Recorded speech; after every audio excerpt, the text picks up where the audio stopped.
Clara Mercer pressed her three sisters against the frozen wall of the saloon, her arms spread wide like a shield made of flesh and bone. Her breath came out in white clouds. Her heart slammed against her ribs.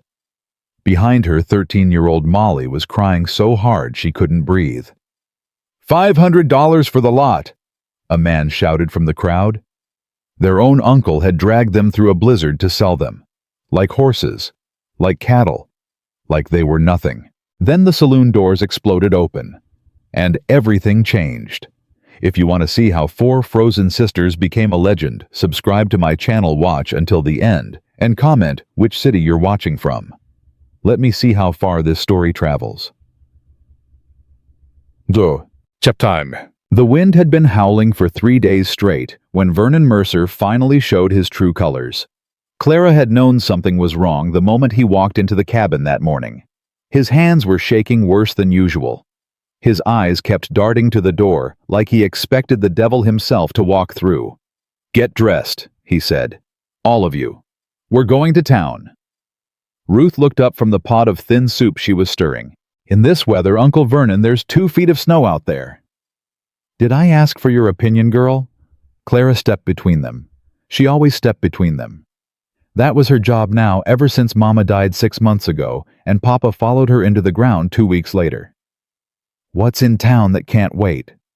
Clara asked, keeping her voice steady. Vernon wouldn't look at her. "Business." "What kind of business?" He grabbed her arm, then his fingers digging in hard enough to bruise. "The kind that ain't none of your concern. Now get your sisters ready, or I'll drag you out in your nightclothes." Clara looked at his face, at the sweat beading on his forehead despite the cold, at the way his jaw kept twitching. She knew. In that moment, standing in the cabin her father had built with his own hands, Clara Mercer knew exactly what her uncle was planning to do. "Girls," she said quietly, "get dressed." Ruth opened her mouth to argue, but something in Clara's eyes stopped her. Hannah was already pulling Molly away from the fire, wrapping the child in every blanket they owned. "Clara." Molly's voice was small, frightened. "Where are we going?" Clara knelt down and took her baby sister's face in her hands. Molly looked so much like Mama it hurt to breathe sometimes. "I don't know, sweetheart, but whatever happens, you stay close to me. You understand?" Molly nodded, tears already forming in her big brown eyes. The wagon ride to Bridger's Crossing took 4 hours in the blizzard. 4 hours of freezing wind cutting through their thin coats. 4 hours of Vernon drinking from a flask and muttering to himself. 4 hours of Clara holding Molly against her chest, trying to keep the child warm with body heat she didn't have to spare. By the time they reached the Dusty Boot Saloon, Clara couldn't feel her fingers anymore. Vernon pulled the wagon to a stop and jumped down without helping them. "Inside, now!" Ruth grabbed Clara's arm. "We can't go in there. That's a saloon. Mama would—" "Mama's dead," Vernon snapped. "And you'll go where I tell you." He shoved Ruth toward the door. Clara caught her before she fell. "Don't," Clara whispered to Ruth. "Don't give him a reason." They walked into the saloon together, the 4 Mercer sisters. Clara in front, Ruth at her right shoulder, Hannah clutching the back of Clara's coat, and Molly pressed between them all, trying to make herself as small as possible. The smell hit Clara first. Tobacco, whiskey, unwashed men. The room was packed despite the storm miners and drifters crowding around a pot-bellied stove in the center. Every eye in the room turned to look at them. Clara had never felt so naked in her life. "Vernon!" A voice boomed from the back of the room. "You actually showed up. Thought the snow might have given you an excuse." A man pushed through the crowd. He was tall, well-dressed in a black coat that looked too expensive for this frontier town. His smile didn't reach his eyes. "Mr. Devlin," Vernon's voice cracked. "I brought them, just like I promised."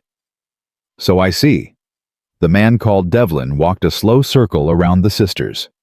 Clara felt his gaze on her like something unclean. 4 of them. And you said the oldest is 24. 24, 21, 18, and 13. The little one's young, not much market for that. She's included in the lot. Take her or leave her. Clara's blood turned to ice. "Uncle Vernon, what is this?" Vernon finally looked at her. There was no guilt in his eyes, no shame, just the hollow desperation of a man who had already sold his soul. "I lost the farm, Clara, 3 weeks ago. Lost it to Devlin in a poker game."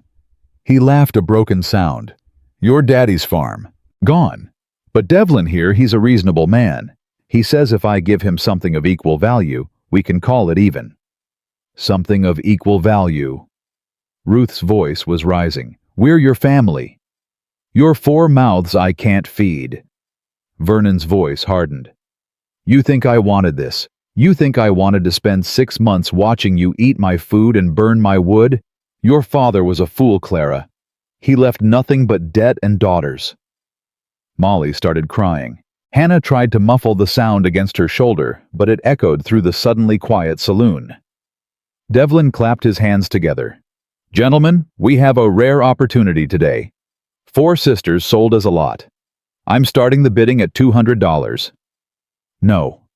Clara stepped in front of her sisters. "You can't do this. This isn't legal."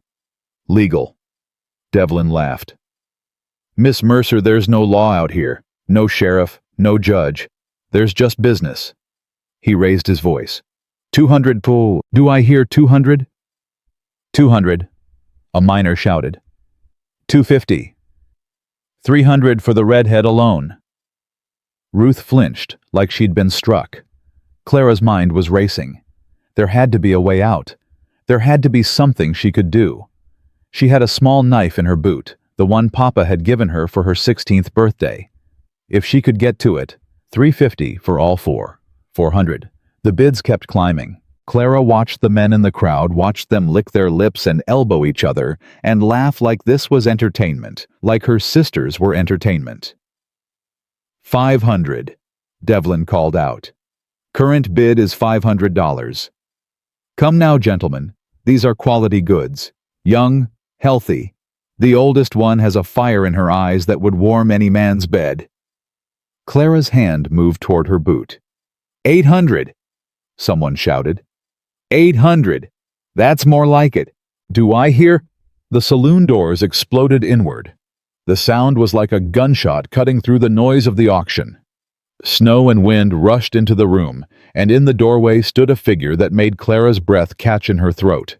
He was massive, taller than any man in the room, with shoulders that seemed to fill the entire doorframe. He wore a black coat covered in snow and a black hat pulled low over his face. But Clara could see the scar, a jagged white line running from his cheekbone to his jaw, disappearing into a dark beard. The room went dead silent. "What the hell is this?" The man's voice was low, rough, like gravel scraping against stone. Devlin recovered first, pasting that empty smile back on his face. "Mr. Hollister, what an unexpected pleasure. I didn't think you left your mountain in winter." The man called Hollister walked into the room. He moved like a predator, slow and deliberate, his eyes scanning the crowd. Men stepped out of his way without being asked. "I asked a question, Devlin. Just a small business transaction. Nothing that concerns 4 women standing on a table like livestock." Hollister's voice dropped even lower. "That concerns me. Now, Hollister, these girls are property of their uncle. He's well within his rights." "Rights." Hollister turned to look at Vernon, who had gone pale as the snow outside. You're their blood." Vernon swallowed hard. Yes, they're my brother's children, but I can't afford to." "So you sell them?" "It's just business, Mr. Hollister. I owe Devlin money, and—" Hollister moved so fast, Clara barely saw it. One moment he was standing 6 feet from Vernon. The next, his hand was wrapped around Vernon's throat, lifting the smaller man off his feet. "You owe money." Hollister's voice was terrifyingly calm. "So you sell children." Vernon made a choking sound. His feet kicked uselessly in the air.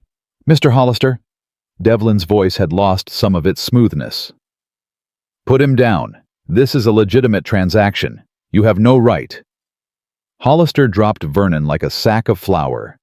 The man crumpled to the ground, gasping. "How much?" Hollister asked. Devlin blinked. I'm sorry? The debt. How much? $2,000. Clara watched something pass across Hollister's face. It might have been anger. It might have been something else entirely. And the current bid for the girls, $800. Hollister reached into his coat. Several men in the crowd went for their guns, but he didn't pull a weapon. Instead, he pulled out a leather pouch, heavy and clinking. He threw it at Devlin's feet. $3,000 in gold dust. That covers the debt and then some.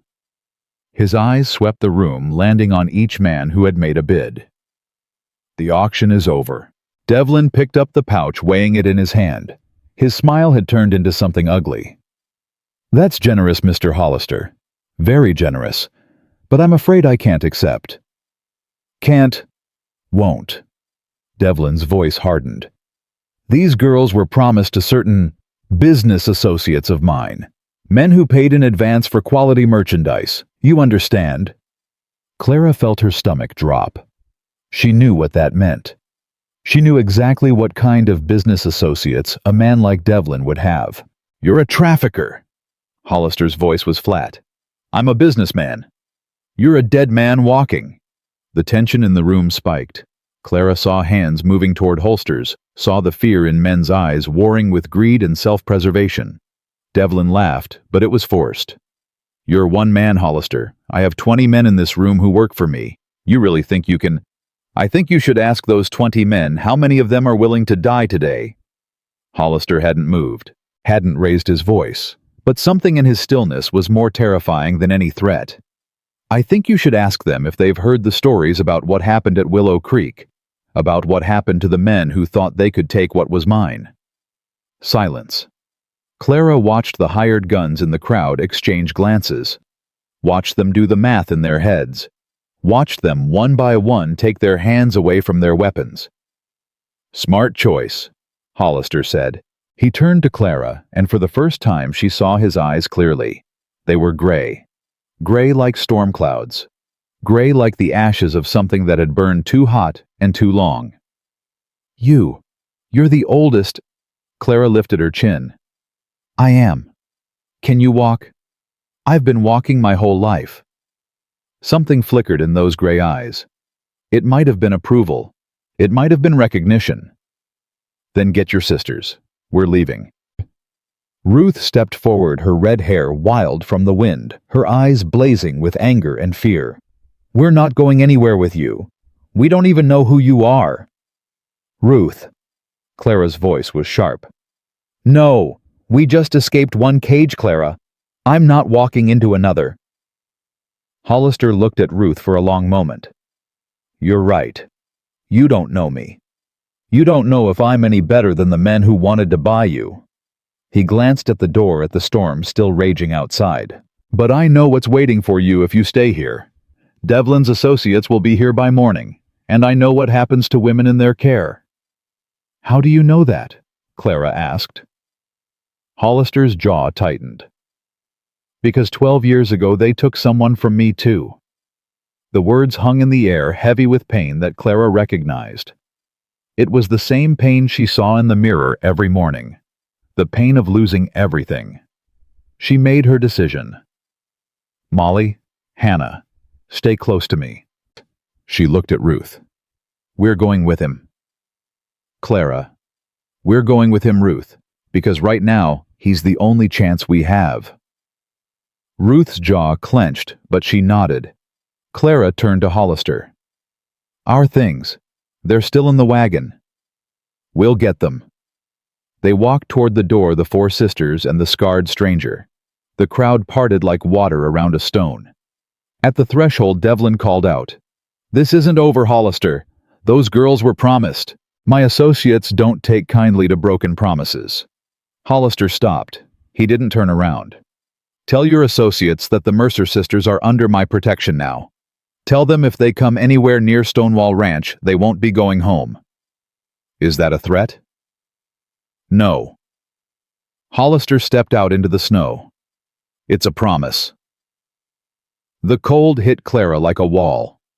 The blizzard had only gotten worse while they were inside, the wind howling so loud she could barely hear herself think. Hollister led them to a massive black wagon hitched to 4 equally massive horses. The animals were stamping and snorting, clearly agitated by the storm.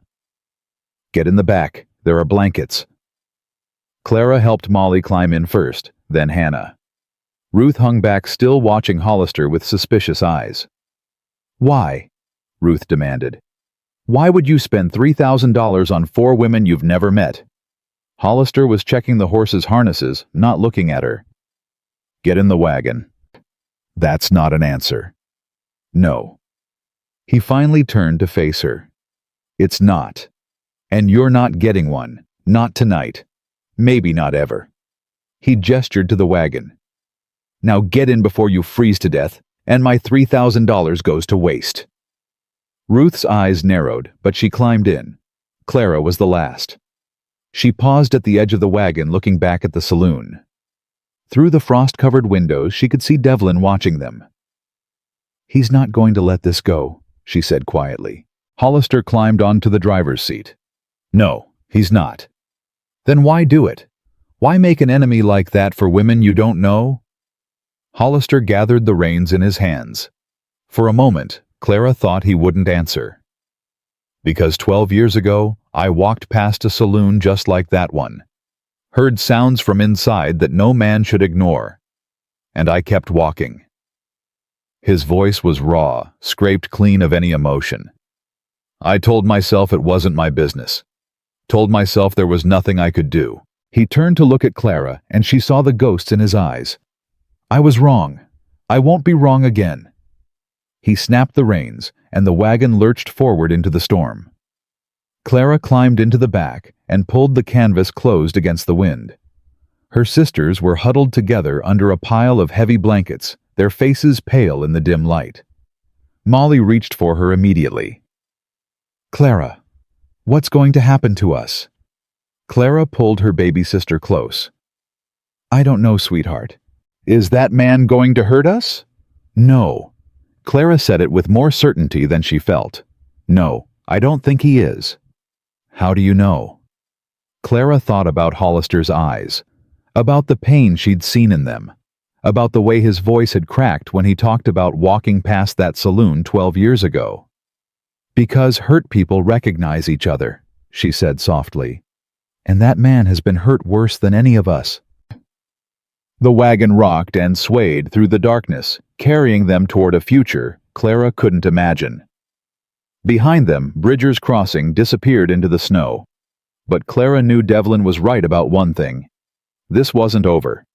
It was just beginning. 3 hours into the journey, Molly's coughing started. At first, Clara thought it was just the cold. The wagon was warmer than being outside, but it was still freezing, their breath forming clouds in the air even under the blankets.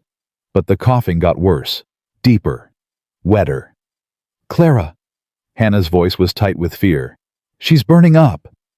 Clara pressed her hand to Molly's forehead. Her baby sister's skin was hot as a coal slick with sweat despite the cold. "Mr. Hollister?" Clara's voice cut through the sound of the storm. "Mr. Hollister, stop the wagon!" The wagon slowed, then stopped. A moment later, the canvas parted and Hollister's scarred face appeared covered in snow. "What is it?" "My sister. She's sick. Fever cough. She needs a doctor."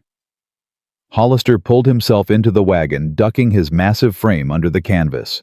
He moved toward Molly, and Ruth immediately stepped in front of her. "Don't touch her. Move, girl. I said don't." "Ruth." Clara's voice was sharp. "Move." Ruth hesitated, then stepped aside. Hollister knelt beside Molly, pressing his hand to her forehead, then her neck.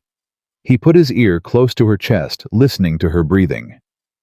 "Pneumonia," he said. "Or close to it. We have to go back, find a doctor. There's no doctor in Bridger's Crossing. Nearest one is in Laramie, 2 days' ride in good weather." He looked at the canvas at the storm still raging outside. "In this, we'd never make it."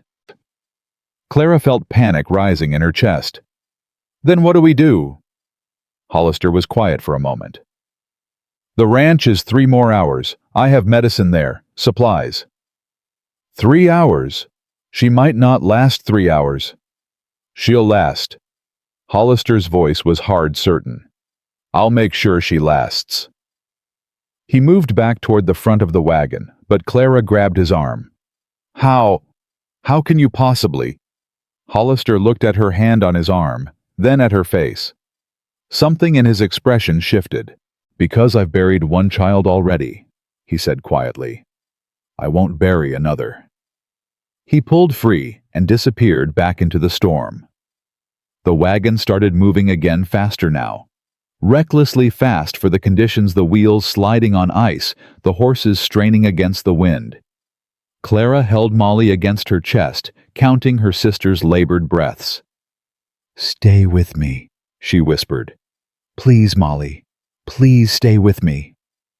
Ruth moved closer, wrapping her arms around both of them. Hannah pressed against Clara's back, her tears hot against Clara's neck. The four Mercer sisters huddled together in the darkness, hurtling through a blizzard toward the home of a stranger. And Clara prayed to a God she wasn't sure she believed in anymore. The ranch appeared out of the storm like a ghost.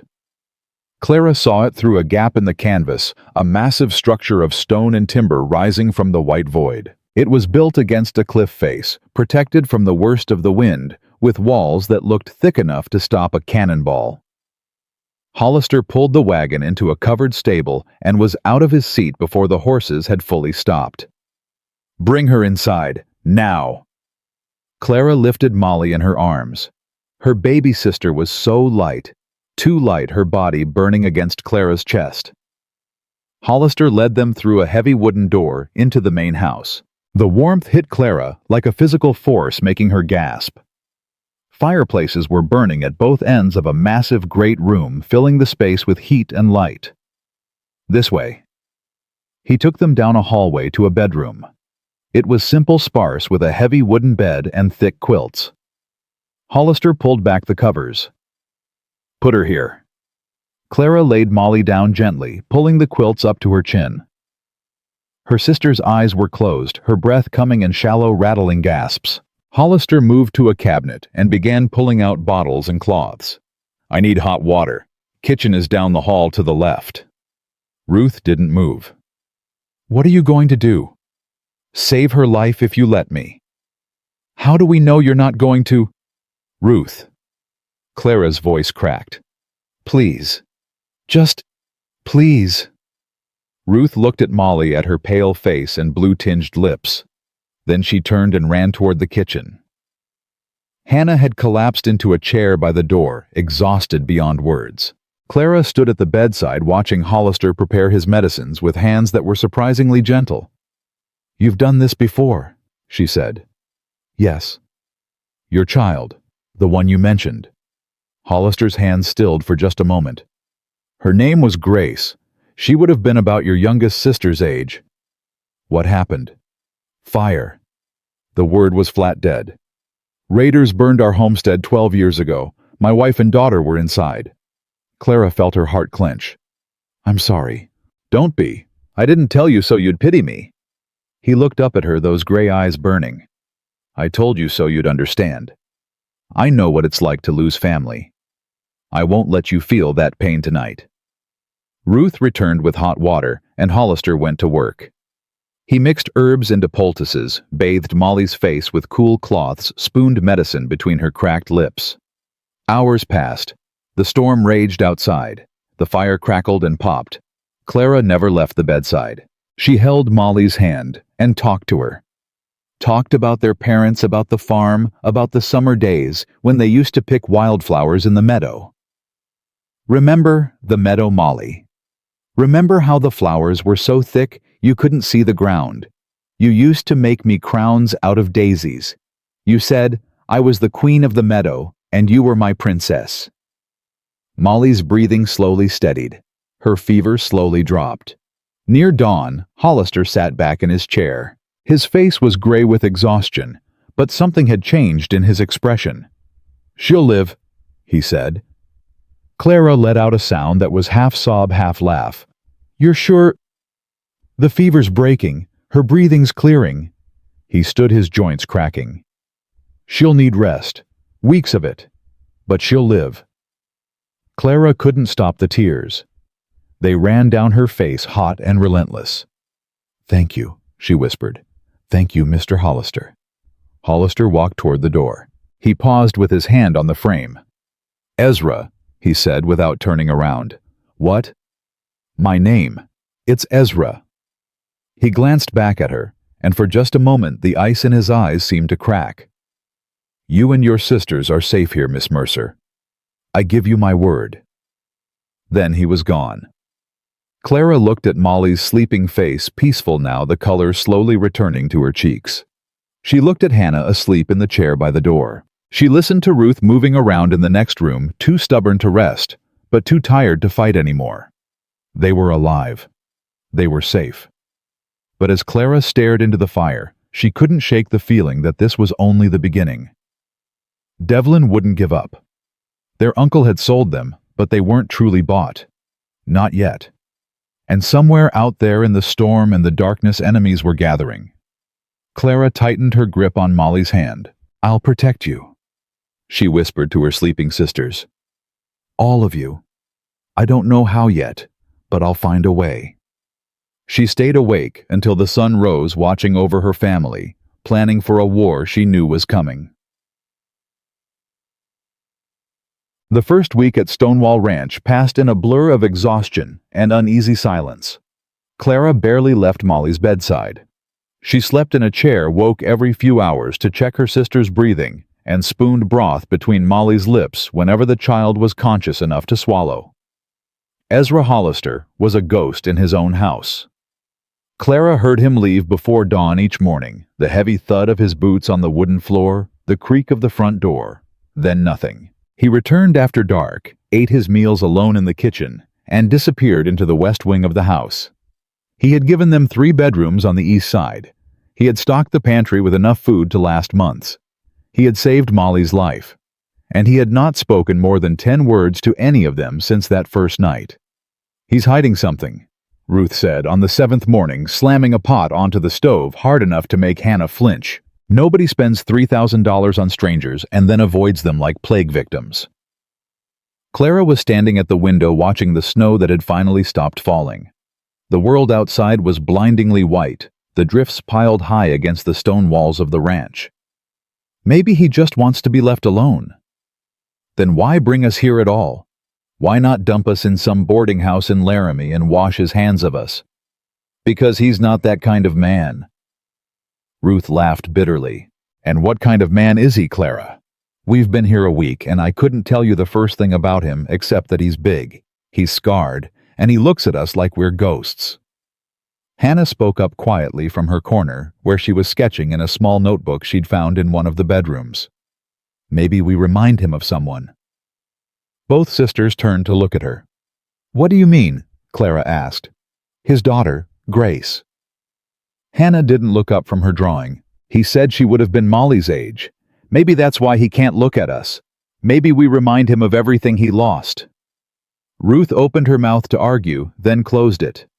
She turned back to the stove, stirring the oatmeal with more force than necessary. "That doesn't make it easier," she muttered. "Living with a man who can't stand the sight of us." "No," Clara agreed quietly. "It doesn't." The bedroom door creaked open and Molly appeared in the doorway. She was pale thin, wrapped in a quilt 3 sizes too big for her, but she was standing on her own 2 feet. "Molly," Clara rushed to her side. "You should be in bed." "I've been in bed for a week.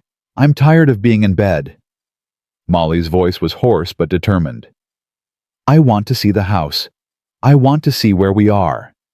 "You're still recovering." "Please, Clara." Molly looked up at her with those big brown eyes, the same eyes their mother had. "I need to move. I need to feel like I'm alive." Clara felt her resistance crumble. She always crumbled when Molly looked at her like that. "Fine, but slowly, and you sit down the moment you feel tired." Molly nodded eagerly, already shuffling toward the great room. The main house was larger than Clara had realized during that frantic first night. The great room alone was bigger than their entire cabin back home, with massive stone fireplaces at both ends and heavy wooden beams crossing the ceiling. The furniture was simple but well-made, clearly built to last. But it was cold. Not temperature cold, the fires kept the house warm enough. It was the kind of cold that came from emptiness. There were no pictures on the walls, no curtains on the windows, no rugs on the floors. No signs that anyone had ever lived here except for the basic necessities of survival. "It's like a prison," Ruth murmured, echoing Clara's thoughts. "It's like a tomb," Hannah corrected softly. Molly had wandered ahead, her curiosity overcoming her weakness. She stopped in front of a closed door at the far end of the great room.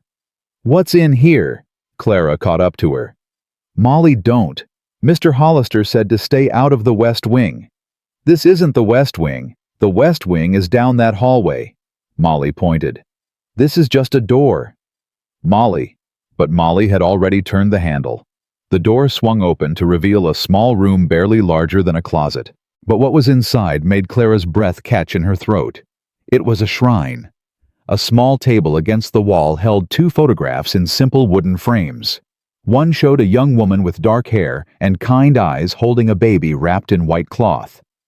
The other showed a little girl, maybe 5 or 6 years old, standing in a field of wildflowers with a gap-toothed smile. In front of the photographs were 2 candles burned down to stubs and a small vase holding dried flowers that had long since turned to dust. "Clara." Molly's voice was barely a whisper. "Is that his family?" Clara couldn't speak. She was staring at the little girl in the photograph, at her dark hair and her joyful smile, and the way she held her arms out like she was trying to embrace the whole world. She would have been Molly's age. "What are you doing?" The voice came from behind them, low and dangerous. Clara spun around to find Ezra Hollister standing in the doorway of the great room, snow still clinging to his coat. His gray eyes blazing with something that looked like rage but felt like pain. "I told you to stay out of the West Wing." "This isn't the West Wing," Molly said, her voice small. "I'm sorry, Mr. Hollister. I didn't know." "Now you know." He strode across the room, his boots heavy on the wooden floor. "Get out, all of you!" Ruth stepped forward, her temper flaring. "Don't you talk to her like that. She's just a child. She didn't mean any harm." Ezra's eyes snapped to Ruth, and something in his expression made her take a step back despite herself. "I said, get out." Clara moved between them, pulling Molly behind her. "We're sorry, Mr. Hollister. It won't happen again." She guided her sisters toward the hallway, but something made her stop. Something made her turn back. Ezra was standing in the doorway of the small room, his back to them, his shoulders rigid. One of his hands was resting on the doorframe, and Clara could see his fingers trembling. "Her name was Grace," Clara said quietly. Ezra didn't move. "Hannah told us. You mentioned her that first night when you were saving Molly." Clara took a breath. "She was beautiful. They both were." "Don't." The word was barely audible. "I lost my parents 6 months ago. Both of them within 2 weeks of each other. I know it's not the same. I know nothing could be the same as losing a child. But I know what it's like to have your whole world torn away." Clara's voice cracked. "I know what it's like to keep moving even when you want to stop. Even when stopping feels like the only thing that makes sense." Ezra turned his head slightly. Not enough to look at her, but enough for Clara to see the tear tracking down his scarred cheek. "We didn't mean to intrude," Clara said softly. "And I meant what I said before. Thank you. For saving Molly. For saving all of us."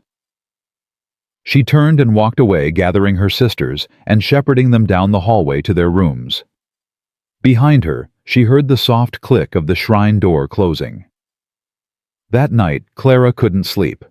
She lay in bed staring at the ceiling, listening to the wind howl outside the windows. Molly was breathing peacefully in the bed beside her, her fever finally broken her strength, slowly returning. But Clara's mind wouldn't stop racing. They couldn't stay here forever. Ezra Hollister had saved them, but he hadn't wanted them. That much was clear.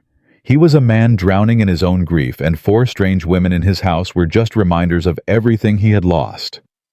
But where else could they go? They had no money, no family, no friends. Winter had the territory locked in its grip, And even if they could leave, Devlin's men were out there somewhere waiting. Clara slipped out of bed and padded down the hallway to the kitchen. Maybe warm milk would help her sleep.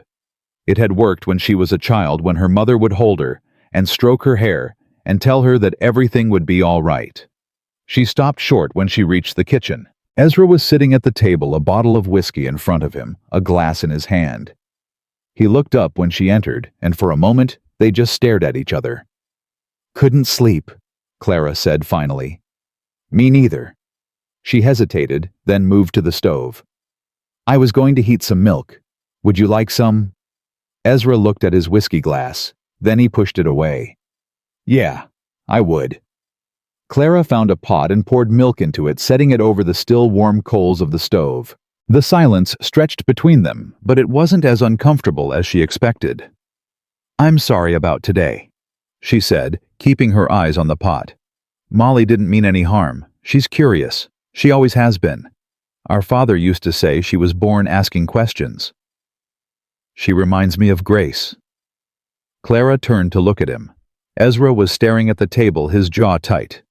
Grace was like that, curious about everything. Couldn't keep her out of anything. A ghost of a smile crossed his face. "Martha used to say she was going to turn my hair gray before I was 40. "Martha was your wife?" "Yeah." He was quiet for a moment. "We met in Missouri before the war. I was nobody, just a farmhand working her father's land. But she saw something in me. Don't know what." He laughed softly. "She was the brave one. She was the one who said we should come west, build something new, something that belonged to us." Clara poured the warm milk into 2 cups and brought them to the table. She sat down across from him, wrapping her hands around the warmth. "What happened, if you don't mind me asking?" "Raiders." The word was flat. Comancheros, most likely. They hit homesteads along the river, taking what they wanted, burning what they didn't. His hands tightened around his cup. "I was out checking the herd. I saw the smoke from 3 miles away. Rode as fast as I could, but by the time I got there..." He stopped. His jaw worked silently. "You don't have to," Clara said quietly. "No, I want to." He looked up at her and his eyes were raw. "I've never told anyone. Not the whole story. I built this ranch. I built these walls. And I've spent 12 years trying to keep the world out. But you were right what you said earlier, about keeping moving even when you want to stop." He took a breath. "I found them in what was left of the house. Martha was by the back door. She was trying to get Grace out. She almost made it. But..." His voice cracked. "Grace was in her arms. She looked like she was sleeping. Just sleeping. But she wasn't." Clara reached across the table and placed her hand on his. Ezra stared at her hand like he didn't understand what it was, like he had forgotten what human touch felt like. "I buried them on the hill behind the house. I can see their graves from my bedroom window." He laughed bitterly. "Some people would say that's morbid, but it's the only way I can sleep. Knowing they're close, knowing I can still watch over them." "It's not morbid," Clara said softly. "It's love." Ezra looked at her. Really looked at her for the first time since they'd arrived. "Why aren't you afraid of me?" he asked. "Your sisters are. I see it in their eyes. The red one thinks I'm a monster. The quiet one thinks I'm a tragedy. The little one thinks I'm a mystery to be solved. But you..." He shook his head. "You look at me like you understand. Because I do." Clara held his gaze. "Grief changes people. It makes you hard when you used to be soft. It makes you push away the things you need most because needing things hurts too much. I watched it happen to my father after my mother died. I felt it happen to me." "Your father..." "He gave up. After Mama passed, he just stopped fighting, stopped eating, stopped caring. He lasted 2 weeks." Clara's voice was steady, but her eyes were bright. "I was angry at him for a long time, for leaving us, for choosing death over us. But now I think I understand. When you lose someone you love that much, a part of you dies with them." He just couldn't figure out how to keep living with that dead part inside him. And you, how do you keep living with it? Clara looked at her cup. My sisters. They need me. As long as they need me, I have to keep going. I don't get to stop. Ezra was quiet for a long moment. You're stronger than you know, Clara Mercer. She smiled sadly. I'm not strong. I'm just too stubborn to quit. Same thing in my experience. They sat in silence, drinking their milk, watching the embers glow in the stove. When Clara finally rose to go back to bed, Ezra spoke again. I'm not good at this, having people around. I've been alone a long time. I know. I might not ever be good at it. That's all right. He looked up at her, and something in his expression had shifted. The walls were still there, but there was a crack in them now. A small crack letting in just a sliver of light. Your sisters are safe here, for as long as you need. I want you to know that. Clara nodded. Thank you, Ezra. It was the first time she had used his name. He didn't flinch. The days began to settle into a rhythm after that. Ezra was still gone most of the day tending to the ranch and the cattle, but he started eating dinner with them. He sat at the head of the long oak table, and the sisters sat along the sides, and they ate together like something that might, if you squinted, look almost like a family. He didn't talk much, but he listened. Ruth complained about the lack of horses she could ride. Ezra told her there were 30 horses in the stable, and she could take her pick as long as she didn't get herself killed. Ruth was in the stable by dawn the next morning. Hannah asked if she could have some paper and charcoal to draw with. Ezra produced a stack of blank ledger pages and a box of drawing supplies from somewhere in the house. Hannah filled the pages with sketches of the ranch, the mountains, the horses. She started drawing portraits of her sisters. She even drew one of Ezra, though she hid it when he walked by. Molly asked questions, endless questions, about the ranch, about the territory, about the war, about everything. Ezra answered them with gruff patience, his explanations brief but thorough. And Clara watched it all, feeling something warm bloom in her chest that she hadn't felt since her parents died. Hope. It was a dangerous feeling, she knew. Hope could be crushed. Hope could be betrayed. But she couldn't stop it from growing. Couldn't stop herself from imagining a future where they stayed here, where they built something new on the ashes of everything they had lost. 2 weeks after their arrival, the snow finally began to melt. Clara was in the kitchen kneading bread dough when Ezra came through the front door in the middle of the afternoon. That alone was unusual. He never came back before dark. Clara.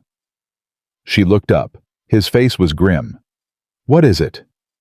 Rider coming up the valley. Coming fast. He moved to the gun cabinet by the door and pulled out a rifle. Get your sisters. Stay in the back bedrooms. Don't come out until I tell you. Clara's blood ran cold. Is it Devlin? Don't know yet, but I'm not taking chances. He checked the rifle, then grabbed a second one and held it out to her. You know how to use this. My father taught me. Good. Anyone comes through that bedroom door who isn't me, you shoot them. He looked her in the eye. You understand, don't hesitate. Don't warn them. Just shoot. Clara took the rifle. Her hands were steady. I understand. She gathered her sisters and herded them into the back bedroom. Molly was pale but quiet. Hannah was shaking. Ruth grabbed the fireplace poker and held it like a weapon. What's happening? Ruth demanded. Someone's coming. Clara positioned herself by the door, the rifle ready. It might be nothing, but stay quiet, stay down, and stay away from the windows. They waited. Clara could hear her own heartbeat in her ears. She could hear Molly's shallow breathing, Hannah's muffled whimpers, Ruth's angry pacing. Then she heard voices from the front of the house. Ezra's low rumble and another voice, familiar somehow. The bedroom door opened. Clara raised the rifle. Easy. Ezra held up his hands. It's all right. He's not here to hurt you. Behind him stood a man Clara had never seen before. He was older, maybe 70, with a weathered face and kind eyes. He was leaning heavily on a cane. Ladies. The old man tipped his hat. "Name's Charles Goodnight. I'm a friend of Ezra's. Well, close as anyone gets to being his friend." Clara slowly lowered the rifle. "Mr. Goodnight, Ezra mentioned you." "Did he now?" Goodnight shot Ezra an amused look. "Didn't know you talked about me, Hollister." "Don't flatter yourself." Ezra moved into the room. Goodnight came with news. "You need to hear it." Ruth stepped forward. "What kind of news?" Goodnight's expression grew serious. "The kind that means trouble, miss. Devlin's been busy since you left Bridger's Crossing. He's been sending telegrams up and down the territory, putting out word that 4 women were stolen from him, claiming he's the victim." "That's a lie," Clara said sharply. "I know that. You know that. But Devlin's got money, and money talks loud out here."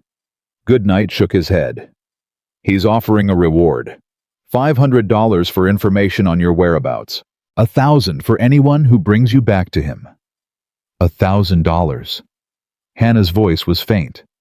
"That's enough to make a lot of men do ugly things." Goodnight looked at Ezra. "It's only a matter of time before someone talks, before someone remembers seeing you at that auction, before they figure out where you took them." "Let them come," Ezra said flatly. "I'll be waiting." "That's what I was afraid you'd say." Goodnight sighed. "Ezra, you're one man. Devlin's got money to hire an army. You can't fight them all. Watch me. I'm not going to watch you die for stubbornness." Goodnight turned to Clara. "Miss Mercer, I have a proposal. I have contacts in California. Good people. I can arrange passage for you and your sisters. New names, new lives. Devlin would never find you." Clara felt her sister's eyes on her, felt the weight of the decision pressing down. She looked at Ezra. His face was unreadable, but she saw his hands tighten on the rifle. "No," Clara said. Goodnight blinked. "No. We're not running." Clara straightened her spine. "We've been running our whole lives. Running from poverty, running from our uncle, running from men who think they can buy and sell us like cattle. I'm done running. Miss Mercer, with all due respect." "Mr. Goodnight, with all due respect, you don't know what it's like." Clara's voice was hard. "You don't know what it's like to have no home, no family, no place in the world that belongs to you. Ezra gave us that. This ranch, these walls. This is the first place I felt safe since my parents died. I'm not giving that up. You could die here. Then I'll die standing up." Clara looked at her sisters. "What about you?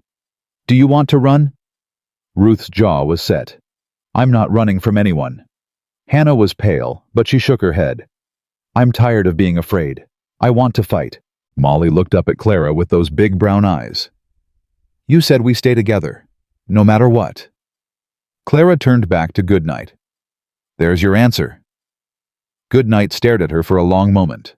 Then he laughed a dry, surprised sound. "Well, I'll be damned." He looked at Ezra. "Where'd you find these women?" "In a saloon in Bridger's Crossing." Ezra's voice was quiet, but there was something new in it, something that sounded almost like pride. "Devlin was trying to sell them. I disagreed." "You disagreed with Marcus Devlin and lived to tell about it." Goodnight shook his head. "You always were crazy, Hollister." "Probably." Goodnight sighed and leaned on his cane. "All right. If you're determined to make a stand, at least let me help you prepare. I've got men I can send. Supplies, weapons. This ranch is defensible, but only if you're ready." "We'll be ready," Clara said. Goodnight looked at her with new respect. "I believe you will be, Miss Mercer. I believe you will be." After Goodnight left, Ezra found Clara standing on the porch watching the sun set over the mountains. The sky was painted in shades of orange and purple, and the melting snow sparkled like diamonds. "You didn't have to do that," he said quietly. "Yes, I did. You could have taken his offer, gone to California, been safe." Clara turned to look at him. "Safe isn't the same as free. Safe isn't the same as home." Ezra was quiet for a moment. This isn't your home. I bought you from your uncle same as Devlin tried to do. You don't owe me anything. You're wrong. Clara stepped closer to him. Devlin wanted to buy us so he could destroy us. You bought us so you could save us. That's not the same thing, and you know it. I didn't do it to be a hero. I know. You did it because you couldn't stand by and watch it happen again. Because you've spent 12 years punishing yourself for the family you couldn't save, and you saw a chance to save someone else. Clara held his gaze. You're not a monster, Ezra Hollister. You're not a devil. You're just a man who lost everything and forgot how to hope. Ezra's jaw tightened. Hope is dangerous. So is love. So is living. Everything good is dangerous. Clara reached out and touched his arm the same way she had that night in the kitchen. But that's not a reason to stop. Ezra looked at her hand, looked at her face. Something in his eyes shifted like ice cracking on a spring river. You should go inside, he said roughly. It's getting cold. Come with me. He hesitated. Then slowly he nodded. They walked back into the house together, and for the first time in 12 years, Ezra Hollister didn't feel completely alone. But neither of them saw the figure on the distant ridge, watching the ranch through a spyglass. Neither of them saw the man lower the glass and turn his horse back toward Bridger's Crossing. And neither of them knew that their time was running out. 3 days after Goodnight's visit, the first shot was fired. Clara was in the kitchen with Hannah teaching her younger sister how to make their mother's biscuit recipe when the crack of a rifle echoed across the valley. Both women froze, flour dusting their hands, their eyes meeting in sudden terror. Get down! Ezra's voice roared from somewhere outside. Clara grabbed Hannah and pulled her to the floor just as the kitchen window exploded inward. Glass rained down on them, glittering shards catching the morning light as they fell. Stay here, Clara commanded. Don't move. She crawled across the floor to the gun cabinet, ignoring the glass cutting into her palms. Her fingers found the rifle Ezra had given her, and she checked the chamber with hands that refused to shake. Another shot. Then another. The sound of horsemen shouting. Clara! Ruth's voice came from the hallway. Clara, where are you? Kitchen, stay low. Ruth appeared in the doorway, crouched against the wall, the fireplace poker still clutched in her hand. Her red hair was wild, her eyes wilder. Where's Molly?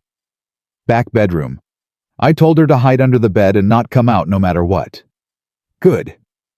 Clara moved toward the window, staying below the sill. She raised her head just enough to see outside. There were at least a dozen men spread across the ridge overlooking the ranch. They had taken cover behind rocks and trees, their rifles trained on the house. In the center of the line, sitting astride a black horse, like he was posing for a portrait, was Marcus Devlin. Even from this distance, Clara could see his smile. Miss Mercer. Devlin's voice carried across the valley, smooth and confident. I believe you have something that belongs to me. Clara's grip tightened on the rifle. I'm going to make you an offer, Devlin continued. Come out now, all four of you, and I'll let Hollister live. You have my word, but if you make me come in there and get you. He paused, letting the threat hang in the air. Well, let's just say I won't be as generous. Don't listen to him. Ezra's voice came from behind her. Clara turned to find him crouched by the back door, blood running from a cut on his forehead, a rifle in each hand. He's lying. The moment you step outside, he'll kill me anyway. He can't afford to let me live, not after I humiliated him in front of the whole territory. I know. Clara turned back to the window. I wasn't planning to surrender. Ezra moved to her side, keeping low. You ever shot a man before? No. It's not like shooting targets. They move. They scream. They bleed. He looked at her, his gray eyes hard. Can you do it? Clara thought about Molly hiding under a bed, terrified. She thought about Hannah trembling on the kitchen floor. She thought about Ruth, brave and stubborn, clutching a fireplace poker like it could stop a bullet. She thought about her mother's face and her father's hands, and the home she would never see again. Yes, she said. I can do it. Good. Ezra handed her a box of ammunition. Conserve your shots. Make every one count. We don't have enough bullets to waste. He moved to the other window, taking position. Clara could see his hands were steady, his breathing calm. This wasn't his first fight. Probably wasn't even his 10th. Hollister, Devlin called out. I'm losing patience. Send out the women or we're coming in. Ezra raised his rifle and fired. One of Devlin's men screamed and tumbled from his horse, clutching his shoulder. The others scattered, diving for better cover. There's your answer, Devlin, Ezra shouted. Come and get them yourself if you've got the stomach for it. For a moment there was silence. Then Devlin laughed, a cold sound that made Clara's skin crawl. Have it your way, Hollister. Boys, burn them out. Clara saw the torches being lit, saw the men begin to advance using the terrain for cover, working their way closer to the house. They're going to set fire to the ranch, she said. They're going to try. Ezra fired again, and another man went down. Ruth, get up here. I need you at the east window. Ruth scrambled into position, the poker forgotten, a pistol now in her hand. Clara didn't ask where she'd found it. You ever shot one of those? Ezra asked. First time for everything. Ruth's voice was hard, angry. Good.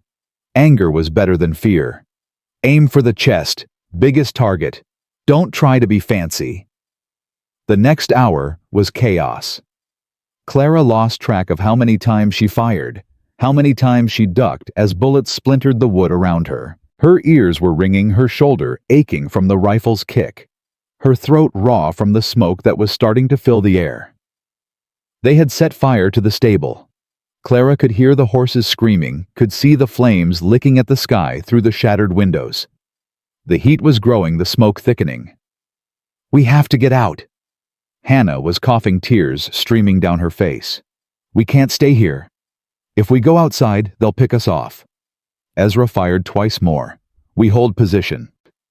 Ezra, she's right. Clara grabbed his arm. The smoke will kill us before the bullets do. A section of the roof collapsed behind them, showering sparks. Molly's scream came from the back of the house, high and terrified. Ezra's face changed. The cold calculation melted away, replaced by something Clara had only seen once before, the night he saved Molly's life. The root cellar, he said. There's a tunnel. I built it years ago. Emergency exit. Where does it lead? Comes out behind the cliff face about 100 yards from the house. They won't see you if you stay low. What about you? Ezra was already moving toward the back of the house. I'll hold them off. Give you time to get clear. Clara grabbed his arm again, harder this time. No. We all go, or none of us go. Clara, I meant what I said to Goodnight. We're done running. If we leave you here to die, what was any of this for? Her eyes burned, and not just from the smoke. You saved us, Ezra. Let us save you. Ezra stared at her.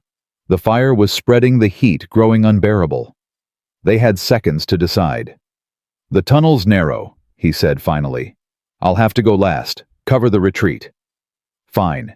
Ruth, get Hannah and Molly. We're moving. They ran through the burning house, the flames licking at their heels. Clara could barely see through the smoke, barely breathe. She kept one hand on the wall, following Ezra's voice as he guided them through the chaos. The root cellar was at the back of the house, hidden beneath a heavy wooden door. Ezra hauled it open, revealing a dark passage that sloped downward into the earth. Go, now. Don't stop until you reach the end. Ruth went first, pulling Molly behind her. Hannah followed, her sobs echoing in the darkness. Clara paused at the entrance, looking back at Ezra. You better be right behind me. I will be. Promise me. Ezra's jaw tightened. For a moment, Clara thought he wouldn't answer. I promise, he said roughly. Now go. Clara descended into the darkness. The tunnel was narrow and low, forcing them to crouch as they moved. The air was cool and damp, a blessed relief from the smoke and heat above. Clara could hear Molly crying ahead of her, could hear Ruth's voice murmuring reassurances. Behind her, she heard Ezra enter the tunnel, heard him pull the door shut. Then the sound of gunfire muffled by the earth and shouts of anger and surprise. "Keep moving!" Ezra's voice echoed from behind. "Don't stop!" They ran. Clara's lungs burned. Her legs ached. She couldn't see anything, could only follow the sounds of her sisters ahead of her, and trust that the tunnel would end. It did. A wooden door blocked their path, secured with a heavy iron bar. Ruth threw her weight against it, and it swung open into the pale winter light. They emerged behind the cliff face, just as Ezra had said. The ranch was out of sight, hidden by the rock, but Clara could see the smoke rising into the sky, could hear the distant crackle of flames. "Is everyone out?" Clara counted heads. Ruth, Hannah, Molly. "Where's Ezra?" The tunnel was dark behind them, silent. "Ezra!" Clara shouted into the darkness. "Ezra!" "Nothing. We have to go back," Clara said. "We have to—" A figure emerged from the tunnel, staggering, one arm pressed against his side. Ezra Hollister collapsed onto the frozen ground at Clara's feet. "Ezra!" Clara dropped to her knees beside him. Oh, God, you're hurt." "Flesh wound." His voice was strained, his face gray. "One of them got lucky. I'm fine." "You're not fine. You're bleeding everywhere." "I've had worse." He tried to push himself up, failed. "We have to move. They'll figure out we're gone. They'll come looking." "You can't walk like this." "Then I'll crawl." Ruth appeared at Clara's side. "There are horses. I can see them about 200 yards down the slope. Must have belonged to one of Devlin's men." "How many?" "3, maybe 4. "That's enough." Clara looked at Hannah. "Can you help me get him up?" Together, they hauled Ezra to his feet. He groaned, his weight nearly pulling Clara down, but she gritted her teeth and held on. "Molly, stay close. Ruth, lead the way. Hannah, help me with Ezra." They moved down the slope, stumbling over rocks and ice, leaving a trail of blood in the snow. Clara kept waiting for the sound of pursuit for Devlin's men to appear on the ridge above them, but the sound never came. The horses were where Ruth had seen them, tied to a scrub pine, their breath steaming in the cold air. Devlin's men must have used them to circle around the ranch. They hadn't expected their prey to escape. "Get him on the horse," Clara ordered. "Ruth, you ride with him. Keep him upright." "Where are we going?" Hannah asked, her voice trembling. Clara looked at Ezra. His eyes were closed, his breathing shallow. "Ezra, wake up. Where do we go?" His eyes fluttered open. "Goodnight's ranch, 20 miles south. Follow the river." 20 miles? You'll never make it 20 miles. "I'll make it." His hand found hers, gripping with surprising strength. "I promised, didn't I?" They rode through the rest of the day and into the night. Clara kept them moving, pushing the horses as hard as she dared, watching the trail behind them for signs of pursuit.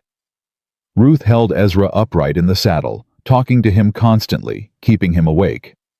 "You're not dying on me, Hollister. You hear me? I didn't come all this way just to watch you bleed out on a horse. Wouldn't dream of it." His voice was faint but steady. "You'd never let me hear the end of it." "Damn right I wouldn't." Molly rode with Clara, her small arms wrapped around her sister's waist, her face buried against Clara's back. She hadn't spoken since they left the tunnel. Clara could feel her trembling. "It's going to be all right, sweetheart," Clara murmured. "We're almost there." She didn't know if it was true.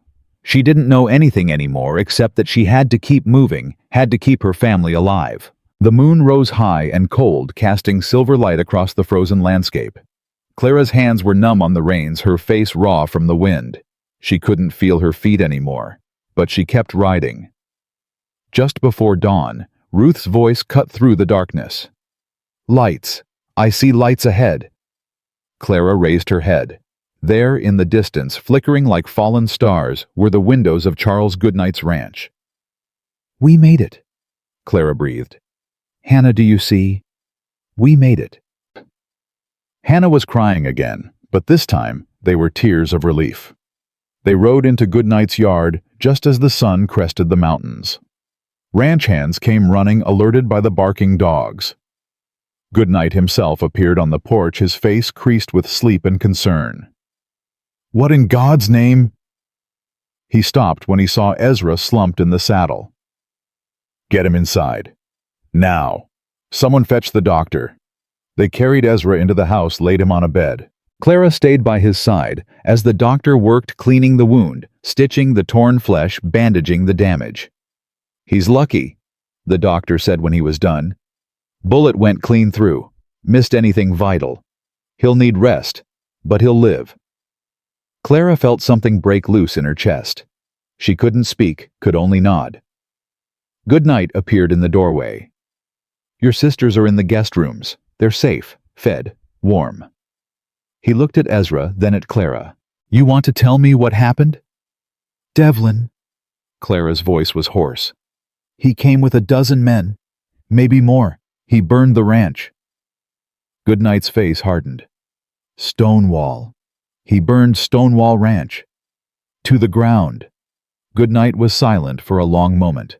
When he spoke again, his voice was cold as the winter wind. "Then we have a war." "Mr. Goodnight, I don't want—" "This isn't about what you want anymore, Miss Mercer. This is about what's right." Goodnight straightened, and despite his age, despite his cane, he looked like a man who had fought battles before and won them. "Devlin has been a plague on this territory for too long. Trafficking women, destroying anyone who stands against him. Good men have looked the other way because they were afraid." He shook his head. "I'm done being afraid." "What are you going to do?" "I'm going to call in every favor I'm owed, every man who owes me money, every rancher who's ever needed my help. We're going to ride on Bridger's Crossing, and we're going to end Marcus Devlin once and for all."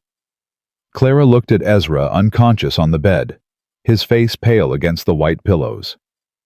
She thought about the shrine in his house, the photographs of Martha and Grace, now ash and memory. She thought about Molly's screams, Hannah's tears, Ruth's fierce determination. She thought about everything they had lost and everything they had gained. "I want to be there," she said, "when you confront Devlin. I want to see his face." Goodnight studied her for a long moment. "It's going to be dangerous. I know. You could die. I've been dying since the moment my uncle dragged us into that saloon." Clara lifted her chin. "I'd rather die fighting than live running." Goodnight smiled a grim expression that held respect and something like admiration. "You remind me of someone, Miss Mercer." "Who, me, about 40 years ago." He nodded slowly. "All right. When we ride, you ride with us. But you follow my orders. No arguments." "Agreed." Goodnight turned to leave, then paused. "Get some rest. We move in 3 days." He closed the door behind him. Clara sat in the chair beside Ezra's bed, watching his chest rise and fall. The doctor had given him something for the pain, and he was deep in sleep, his face more peaceful than she had ever seen it. She reached out and took his hand. "You kept your promise," she whispered. "Now I'm going to keep mine. I'm going to finish this, Ezra. For you, for Martha and Grace, for all of us." His fingers tightened around hers just for a moment. Clara bowed her head and let the tears come. Outside the window, the sun was rising over the mountains, painting the sky in shades of gold and crimson. A new day was beginning, and with it, a new battle. Ezra woke on the second day, his eyes snapping open like a man surfacing from deep water. Clara was dozing in the chair beside his bed when she heard him move. She jerked awake, her hand instinctively reaching for him. "Easy," she said. "You're safe. We're at Goodnight's ranch." Ezra tried to sit up and immediately grimaced, his hand going to his bandaged side. "The girls, where are—" "They're fine, all of them. Ruth's been driving Goodnight's stable hands crazy, asking about his horses. Hannah found some paper and hasn't stopped drawing since we arrived. Molly's been reading every book in Goodnight's library." Clara smiled despite her exhaustion. "They're safe, Ezra. You got us out." He sank back against the pillows, his jaw tight. The ranch. Clara hesitated. Gone. Devlin burned everything. Something flickered across Ezra's face. Pain, but not the physical kind. The shrine, he said quietly. Martha and Grace's pictures. Clara felt her heart crack. In all the chaos, she hadn't thought about that. Hadn't thought about what else had been lost in those flames. "I'm sorry," she whispered.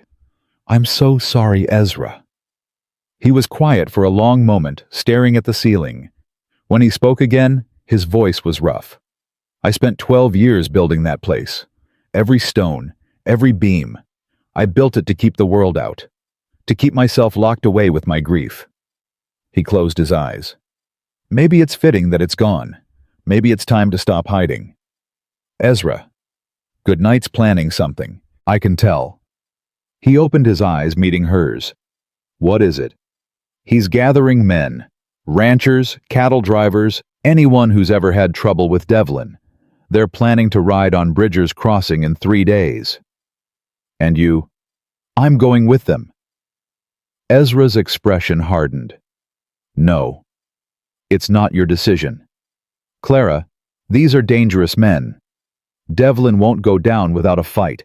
People are going to die. I know that." Clara stood up, her exhaustion giving way to something fiercer. "I also know that Devlin won't stop. Not until he gets what he wants, or until someone stops him permanently. I won't spend the rest of my life looking over my shoulder, Ezra. I won't raise my sisters in fear. You could get killed. So could you. So could any of us." She moved to the window, looking out at the snow-covered mountains. "When my uncle dragged us into that saloon, I thought my life was over. I thought we were all going to disappear into some nightmare, and no one would ever know or care. Then you walked through those doors, and everything changed." She turned back to face him. "You gave us a chance, Ezra. A real chance. But a chance isn't enough anymore. We need an ending. We need to know that when this is over, we can start again without Devlin's shadow hanging over us." Her voice softened. "Let me fight for that. Let me fight for us." Ezra stared at her for a long moment. Something shifted in his gray eyes, something Clara couldn't quite name. "You're the most stubborn woman I've ever met," he said finally. "I learned from the best." A ghost of a smile crossed his face. "If I can't stop you, I'm going with you. You can barely sit up. I've got 3 days. I'll be ready." He pushed himself upright, ignoring the pain that flashed across his features. "I'm not letting you face Devlin without me, not after everything." Clara wanted to argue, wanted to tell him he was being foolish, that he needed rest, that he could die if he pushed himself too hard. But she looked at his face, at the determination burning in his eyes, and she understood. This wasn't just about her anymore. This was about both of them. "Fine," she said. "But you follow the doctor's orders until we ride. And if you collapse in the middle of a gunfight, I'm leaving you there." "Fair enough." The door burst open, and Molly came running in, her face bright with relief. "You're awake!" She threw herself at the bed, wrapping her arms around Ezra before Clara could stop her. "I was so scared. Ruth said you were going to die, but I told her you were too stubborn to die, and I was right." Ezra went rigid for a moment, clearly unused to such displays of affection. Then slowly his arms came up to return the embrace. "Ruth was wrong," he said gruffly. "I'm not dying anytime soon. Promise." "Promise." Molly pulled back, her face serious. "Good, because Clara said we're going to build a new home when this is over, and I want you to help us build it." Ezra looked at Clara over Molly's head. His expression was unreadable. "Is that what Clara said?" Clara felt heat rise to her cheeks. "I might have mentioned something like that." Ezra turned back to Molly. "Well, if Clara said it, I suppose I'd better not argue." Molly beamed. "I knew you'd say yes." She bounced out of the room, already calling for her sisters to share the news. Ezra watched her go, something soft and painful in his eyes. "She's not afraid of me," he said quietly. "No, She's not. Why? Clara sat down on the edge of the bed. Because children see what adults refuse to see. They don't care about your scars, or your reputation, or the stories people tell. They only see the man who saved their lives. The man who sat by Molly's bed for 3 days when she was dying of fever. She reached out and took his hand. The man who could have stayed safe on his mountain but chose to fight for strangers instead. Ezra's fingers curled around hers. "They're not strangers," he said. "Not anymore." The 3 days passed faster than Clara expected. Goodnight's ranch became a staging ground for war. Men arrived from across the territory, hard-faced ranchers and weathered cowboys, all of them carrying weapons and grievances against Marcus Devlin. Clara learned that Devlin had been a plague on the region for years, trafficking women, running protection rackets, destroying anyone who opposed him. But until now, no one had been willing to stand against him. "Fear's a powerful thing," Goodnight told Clara on the second night as they stood watching the men prepare. "Makes cowards of good people. Makes them look the other way when they should be looking straight ahead." "What changed?" "You did. You and Hollister." Goodnight shook his head slowly. When word spread that someone had finally stood up to Devlin, that someone had burned rather than Bowett lit a fire in people. Gave them something they'd been missing. "What's that?" "Hope." Goodnight looked at her with those wise, weathered eyes. "Never underestimate what a little hope can do, Miss Mercer. It can move mountains, or tear them down." On the third morning they rode. Clara sat astride a bay mare wearing borrowed clothes and carrying a rifle Goodnight had given her. Ruth rode beside her, her red hair braided tight, her jaw set with determination. Hannah stayed behind with Molly, both of them watching from the porch of Goodnight's house as the column of riders headed toward Bridger's Crossing. Ezra rode at the front next to Goodnight. He was pale, his movements stiff, but he sat his horse like a man born to the saddle. When Clara had tried to argue with him one last time that morning, he had simply looked at her and said, "This ends today, one way or another." She hadn't argued after that. They reached Bridger's Crossing just before noon. The town looked the same as Clara remembered it, a collection of wooden buildings huddled against the winter cold. But something was different now. The streets were empty. The windows were shuttered. The whole place felt like it was holding its breath. Goodnight raised his hand, and the column halted. "Devlin knows we're coming," he said. "He'll have men positioned all over town. This won't be easy." "Never expected it to be," Ezra replied. "What's the plan?" Clara asked. Goodnight pointed toward a large building at the end of the main street.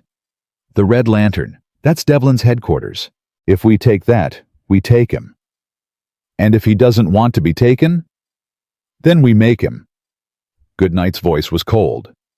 "I'm done asking nicely." They dismounted and spread out, moving through the town in small groups. Clara stayed close to Ezra, her rifle ready, her heart pounding against her ribs. The first shot came from a rooftop to their left. Clara dove behind a water trough, the bullet kicking up dirt where she had been standing. Ezra returned fire, and she heard a body hit the ground. "Keep moving!" Goodnight shouted. The battle for Bridger's Crossing had begun. Clara lost track of time, lost track of how many times she fired, how many times she ducked, how many times she watched men fall on both sides. The air was thick with smoke and the smell of gunpowder. Her ears rang with the constant crack of rifles. But she kept moving, kept fighting, kept pushing toward the Red Lantern. They reached the building just as the sun began to set. Devlin's remaining men had barricaded themselves inside, firing from the windows. Goodnight's forces surrounded the building, but every attempt to breach the doors was driven back. "We need to draw them out," Ezra said, crouched behind an overturned wagon with Clara. "As long as they're in there, we can't touch them without losing half our men." "How do we draw them out?" Ezra was quiet for a moment. Then he looked at Clara, and she saw something in his eyes that made her blood run cold. "They want you," he said. "You and your sisters. That's what this has always been about." "Ezra, no. If they think they can get to you, they'll come out. They won't be able to resist. You're asking me to use myself as bait. I'm asking you to trust me. He gripped her arm. I won't let anything happen to you. I swear it. Clara stared at him. Every instinct screamed at her to refuse to find another way. But she looked at the barricaded building, at the men still dying around her, and she knew there was no other way. What do I do? Walk out into the street. Make sure they see you. When they come out, we'll be ready. Clara took a deep breath. Her hands were shaking. If this goes wrong, it won't. But if it does, she met his eyes. Take care of my sisters. Promise me. Ezra's jaw tightened. I promise. But I'm not going to have to. Because you're going to walk out there, and you're going to walk back, and when this is over, we're going to build that home Molly was talking about. You mean that? I mean it. His voice was rough with emotion. Now go, before I change my mind. Clara stood up. She stepped out from behind the wagon into the middle of the street.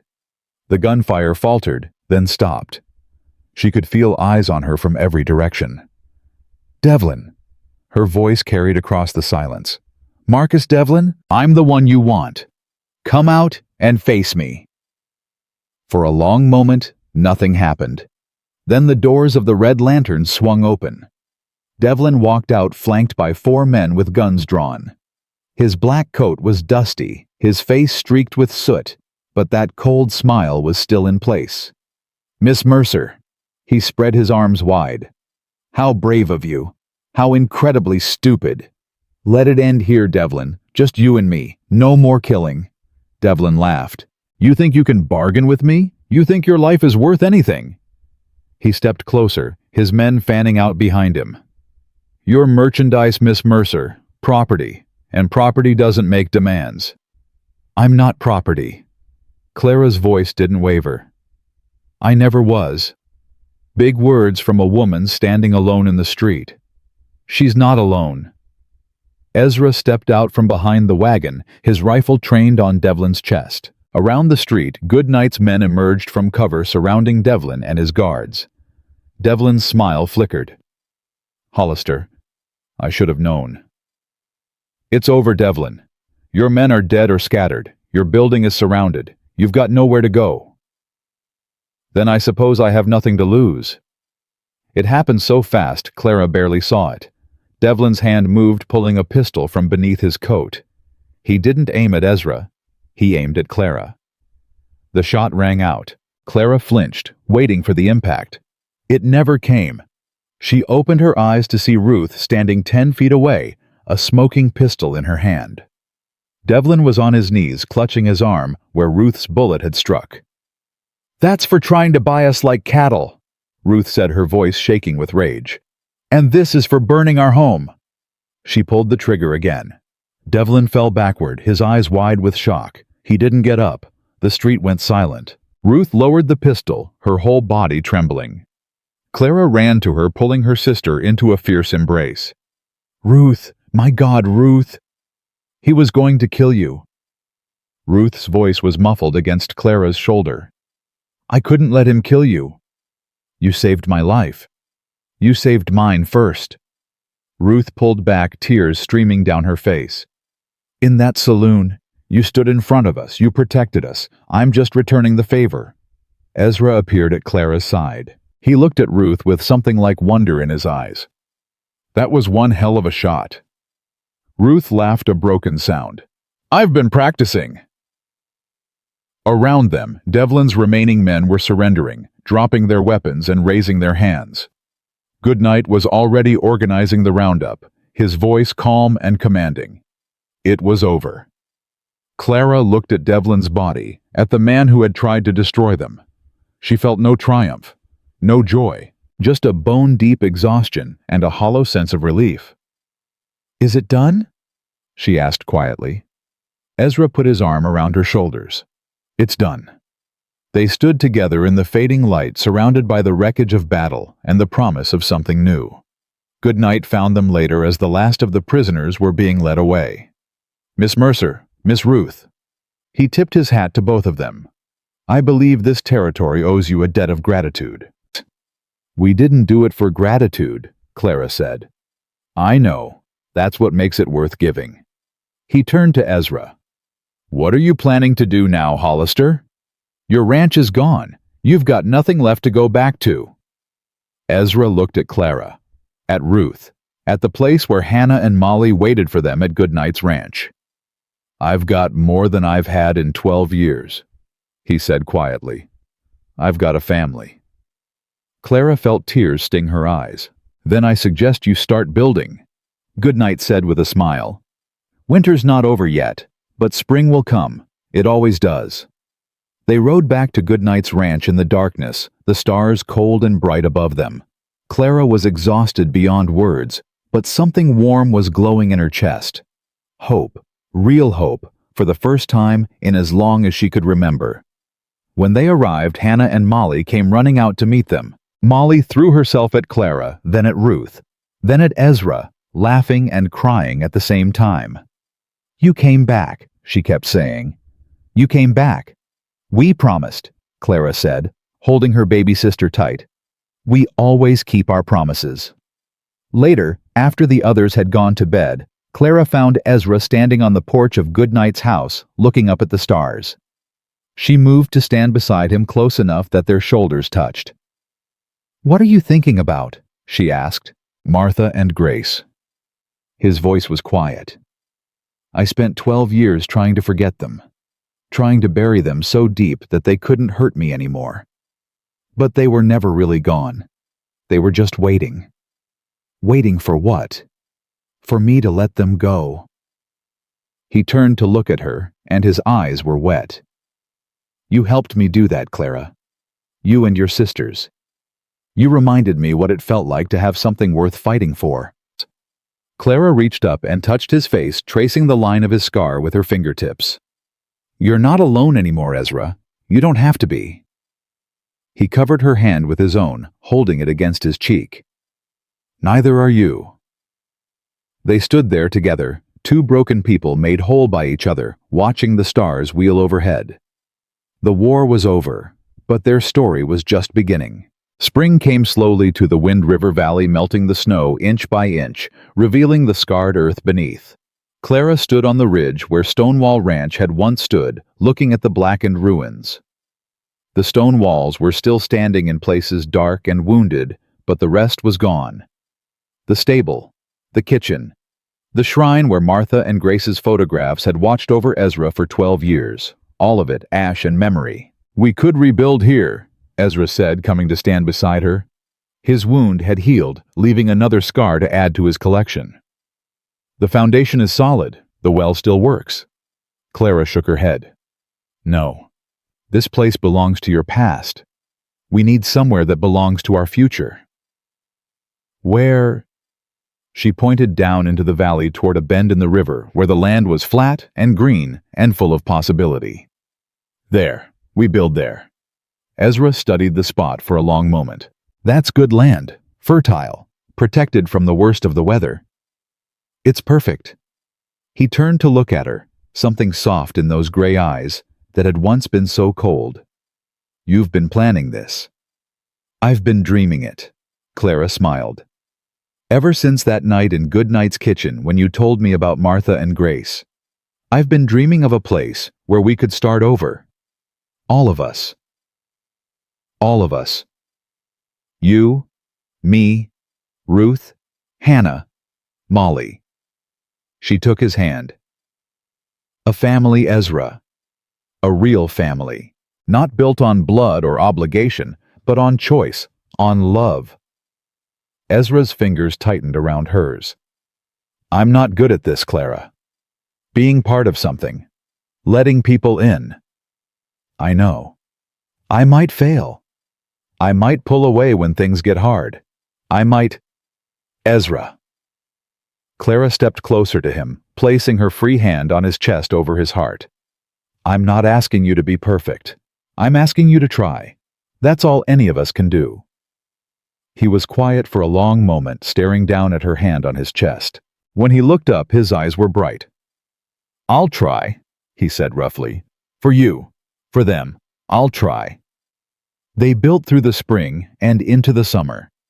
Goodnight sent men to help along with lumber and supplies.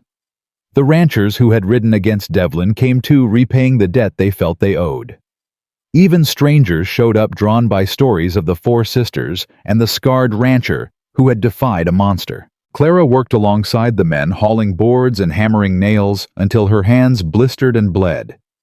Ruth took charge of the horses, building a stable that would eventually house some of the finest quarter horses in the territory.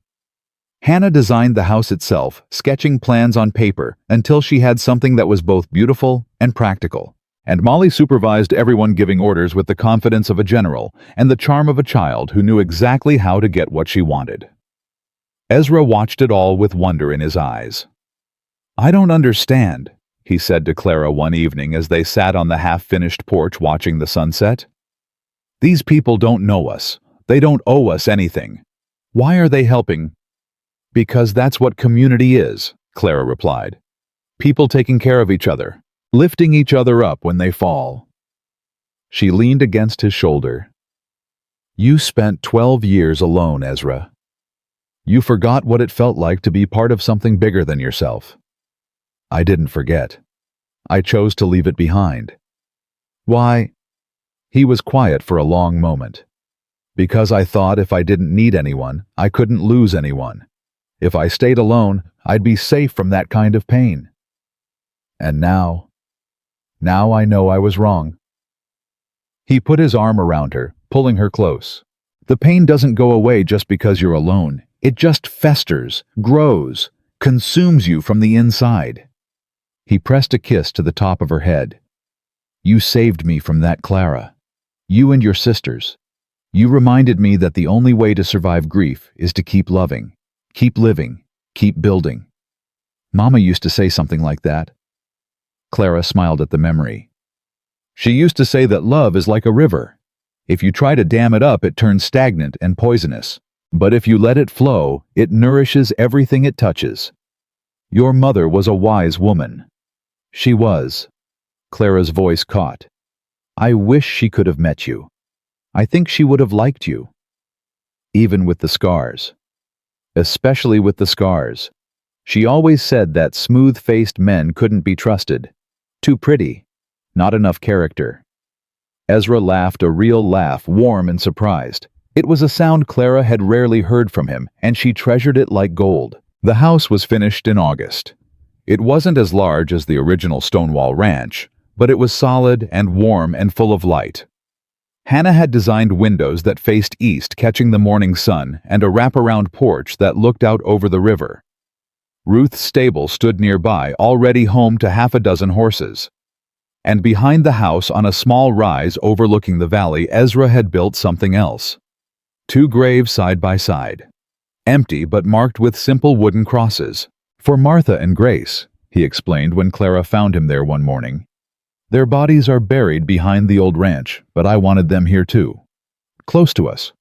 Part of what we're building." Clara stood beside him, looking at the crosses.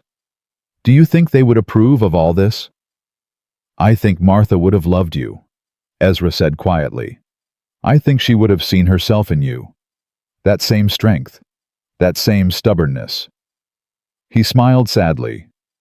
"And Grace would have adored Molly. They would have been inseparable. I wish I could have known them." "You do know them." Ezra turned to face her. "They're part of me. The best parts. The parts that still believe in love and family and building something that lasts."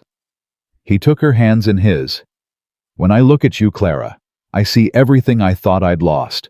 And I see everything I never knew I could have again." Clara felt tears slip down her cheeks. "Ezra, I love you." The words came out rough, broken, like he was speaking a language he had forgotten. "I don't know if I'm saying it right. I don't know if I'm doing it right. But I love you, Clara Mercer. I love your sisters. I love this life we're building together." Clara pulled him close, wrapping her arms around his neck, pressing her forehead against his. "I love you too," she whispered. "I think I've loved you since that night in the saloon when you kicked down the door and changed everything." He kissed her then, gentle and fierce all at once, and Clara felt something click into place inside her chest. something that had been broken for a long, long time. They were married in September, on the porch of the new house, with Goodnight officiating and half the territory looking on. Clara wore a dress that Hannah had made simple white cotton, with wildflowers woven into the hem. Ezra wore a clean shirt and his best hat, and he looked so uncomfortable that Clara almost laughed. "You look terrified," she whispered as he took her hand. "I am terrified," he whispered back. "There are 100 people watching us." You faced down Marcus Devlin without flinching. "Devlin was easy. He just wanted to kill me. These people want to see me smile." Clara did laugh, then a bright sound that echoed across the valley and made everyone turn to look. "Smile, Ezra," she said. "It won't kill you." He looked at her bright eyes and her joyful face, and something in his expression softened. "For you," he said. "I'll smile for you." And he did. The years passed like pages turning in a book. Ruth married a horse breeder named Thomas, a quiet man with gentle hands who looked at her like she hung the moon. They had 3 sons, wild boys who terrorized the ranch and worshipped their Uncle Ezra. Hannah moved to Chicago for a few years, studying art and making a name for herself with paintings of the frontier. But the city never felt like home, and eventually she came back opening a small gallery in the town that had grown up around the bend in the river. And Molly, the baby of the family, grew into a young woman with her mother's eyes and her father's stubborn streak. She devoured every book Ezra could find for her, then demanded more. When she announced at 17 that she wanted to be a doctor, Ezra sold 50 horses to pay for her education. "She's going to change the world," he told Clara the day they put Molly on the train to Boston. "I can feel it." "She already has," Clara replied, watching the train disappear into the distance. "She changed you." Ezra put his arm around her. "They all did. You all did." The town they built was called Mercer's Hope. It started small, just a general store and a church and a schoolhouse. But word spread about the rancher who had defied a monster, about the 4 sisters who had turned tragedy into triumph, and people came. Families looking for a fresh start. Women fleeing bad situations. Children who needed a chance. Clara welcomed them all. She established a fund to help widows and orphans using profits from the ranch that had grown into one of the largest operations in the territory. She built a library and stocked it with books from back east.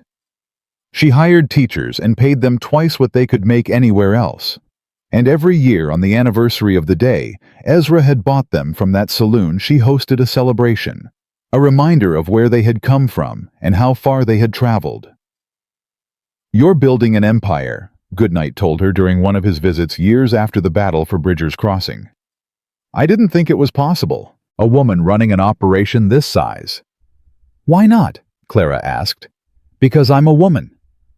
"Because you were sold for $500 in a frontier saloon." Goodnight shook his head in wonder. "And now you're worth more than half the men who bid on you that day." "I was never worth less than them," Clara said quietly. "I just hadn't had the chance to prove it yet." Ezra found her that night standing on the porch looking up at the stars. "Thinking about the old days?" he asked, coming to stand beside her. "Thinking about Mama, Papa, the farm?" She smiled sadly. "Sometimes I wonder what they would think if they could see all this. They'd be proud. Would they? I killed people, Ezra, or helped kill them. I watched my sister shoot a man. You survived." Ezra turned her to face him, his hands gentle on her shoulders. "You protected your family. You built something beautiful out of something terrible. That's nothing to be ashamed of." "I know. I just wish they could see it. I wish they could meet my children and Ruth's boys and—" Clara's voice broke. "They can see it." Ezra pulled her close. "They're watching. I believe that. Martha and Grace are watching too, all of them looking down, proud of what we've built." Clara buried her face against his chest. "When did you become such an optimist?" "When you taught me how." 20 years after that winter in the saloon, Ezra Hollister sat on the porch of the house Clara had designed, watching the sun set over the valley that bore her name. He was 73 years old. His hair was white. His joints ached with every change in weather, and the scar on his face had faded to a thin silver line. But his eyes were still sharp, still gray as storm clouds, still full of the fire that had never quite gone out. Clara sat beside him, her hand in his, her head on his shoulder. She was 62 now, and beautiful in a way that had nothing to do with youth. Her beauty came from strength, from wisdom, from a life lived fully and well. "Do you remember what you said to me that first night?" she asked softly. "I said a lot of things that first night. Most of them weren't very nice. You said we belonged to you. You said we would work on your ranch and earn our keep." Clara laughed. "You were terrifying." "I was scared. Of us. Of feeling again." Ezra squeezed her hand. "I had spent 12 years building walls around my heart, and then you walked into my life, and every single one of those walls came crashing down." "Good. Good." Clara lifted her head to look at him. "Those walls weren't protecting you, Ezra. They were killing you, slowly, from the inside." She touched his face, tracing the familiar lines. "I'm glad I knocked them down. So am I." They sat in comfortable silence, watching the colors fade from the sky. "I'm tired," Ezra said finally. "I think it's almost time." Clara's grip on his hand tightened. "Don't talk like that." "It's true. I can feel it." He turned to look at her, and his eyes were peaceful. "But I'm not afraid anymore. I was afraid for so long. Afraid of loving. Afraid of losing. Afraid of living. You taught me that fear is just the shadow of love, and love is stronger. Ezra, I need you to promise me something." His voice was urgent now. "When I'm gone, keep building, keep loving, keep this family together. That's my legacy, Clara. Not the ranch, not the town. You, Ruth, Hannah, Molly, the children and grandchildren who will come after." Tears were streaming down Clara's face. "I promise. And don't let them forget." He smiled that rare smile that she had fallen in love with all those years ago. "Don't let them forget that family isn't about blood. It's about choice, about showing up, about loving someone enough to fight for them." "They won't forget," Clara whispered. "I won't let them." Ezra nodded slowly. Then he leaned back in his chair, looking up at the first stars appearing in the darkening sky. "She's waiting for me," he said softly. "Martha. I can feel her. Tell her thank you." Clara's voice was breaking. "Tell her thank you for letting me have you." "I will." He closed his eyes.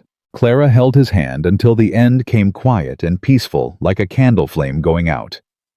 They buried him on the hill behind the house next to the empty graves he had made for Martha and Grace. The whole territory came to pay their respects, hundreds of people whose lives had been touched by the angry rancher who had learned to love again. Clara stood at the graveside, her sisters beside her, her children and grandchildren surrounding her. "He saved us," she said to the gathered crowd. 20 years ago, he walked into a saloon and paid a fortune for 4 terrified girls. The world thought he was buying servants, or worse, but he was saving us, and in saving us, he saved himself. She looked at the simple wooden cross that marked his grave. Ezra Hollister was not a perfect man. He was stubborn and scarred and afraid of his own heart. But he was the bravest person I ever knew. Because true bravery isn't about fighting battles or facing enemies. It's about opening yourself up to love, knowing you might lose it all again. Clara placed a handful of wildflowers on the grave. "Rest now, my love. You've earned it. And when my time comes, I'll find you. We'll be together again. All of us. One family. Forever." The wind swept across the valley, carrying the scent of spring flowers and new growth. Mercer's Hope stood in the distance, bustling with life, a testament to what 4 sisters and 1 wounded man had built together. The statue came later. It stood in the town square, bronze and weathered by time, showing a man in a long coat with broad shoulders and a scar on his face. At his feet sat 4 young women, their hands clasped together, their faces turned toward the future. The plaque at the base read simply, "He didn't just buy them, he set them free." Every year on the anniversary of that fateful auction, the townspeople gathered at the statue. They told the story of the Mercer sisters and Ezra Hollister. They remembered the fire and the battle and the love that had risen from the ashes. And every year 4 girls were chosen to place wreaths at the statue's feet. One year an old woman sat on a bench near the statue watching the ceremony. She was well past 90, her hair white as snow, her eyes still sharp and curious. A young man stopped to look at the statue. He read the plaque, then turned to the old woman. "Is it true?" he asked. "Everything they say about him." The old woman smiled. It was Molly, the last of the Mercer sisters, the baby who had grown up to become the first female doctor in the territory. "It's true," she said. "Every word." He really paid $5,000 for 4 strangers. He paid $5,000 for a family. Molly's eyes were bright with memories. The best investment he ever made. The young man looked at the statue again, at the scarred face of the man who had become a legend. What was he like, really? Molly was quiet for a moment, remembering the terrifying man who had burst through saloon doors in a blizzard. Remembering the gentle hands that had nursed her through fever. Remembering the gruff voice that had read her bedtime stories and the strong arms that had taught her to ride. "He was afraid," she said finally. "Afraid of loving, afraid of losing. But he did it anyway. He loved us anyway." She looked up at the statue, at the bronze face of the man she still called Papa in her heart. And that's what made him a hero, not the fighting, not the strength, the love. The young man nodded slowly, something shifting in his eyes. "Thank you, ma'am." "For what?" "For reminding me that it's never too late." He tipped his hat and walked away. Molly watched him go, smiling. Then she stood slowly, her old bones creaking. She walked to the statue and placed her hand on the bronze boot. "They still remember," she whispered. "After all these years, they still remember."